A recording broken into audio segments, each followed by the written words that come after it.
First of all, Pakistan is not following Islam. Are you joking? I'm saying not Pakistan, we have 90% Muslim. Muslim means follow Islam. But Muslim, what Muslim? What Muslim? I remember 15 years ago, it's not today and I heard it's worse. 15 years ago I remember going to a wedding in Pakistan. A wedding where men and women were mixing freely. Where the bride was dancing on the stage with all the male members of the family dancing on the stage.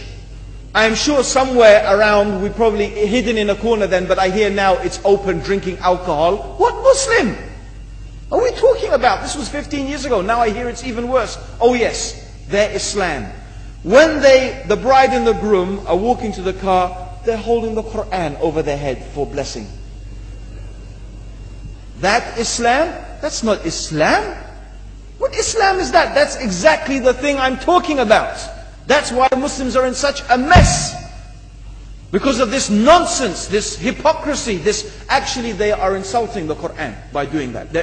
Amongst all of this haram, they think that the Quran, holding it over the head, is going to bless them because they're holding it. What is that? Where did they get this from? So, I don't know what we're talking about. In fact, this is the problem.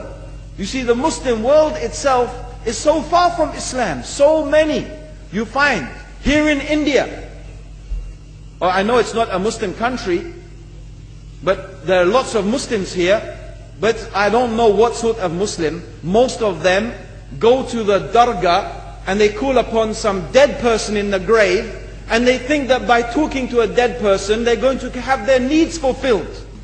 What's the difference between that and worshipping an idol? There's no difference, believe me. It's shirk. I've seen it myself with my own eyes. I'm praying in the masjid, the adhan goes, the people are praying in the masjid, and the people in the dargah are not coming to the mosque to pray. They're still going around the dargah and making all their whatever the things they do. What's that? That's not Islam.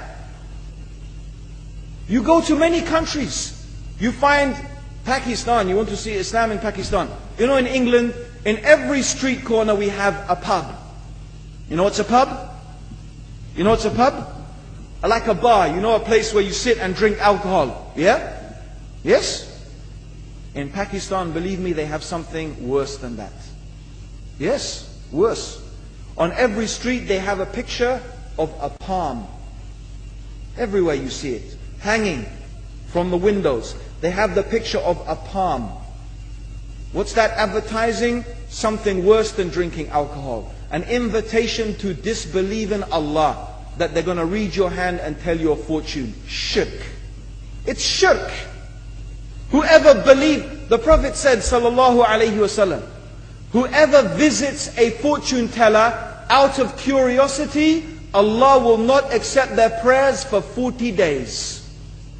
Whoever believes in the fortune teller has disbelieved in Allah and His Messenger.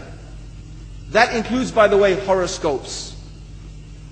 Yet you see in Pakistan, a picture everywhere of a hand. Worse than a pub. Worse than a pub. It is better to drink alcohol than make shirk with Allah. Yes.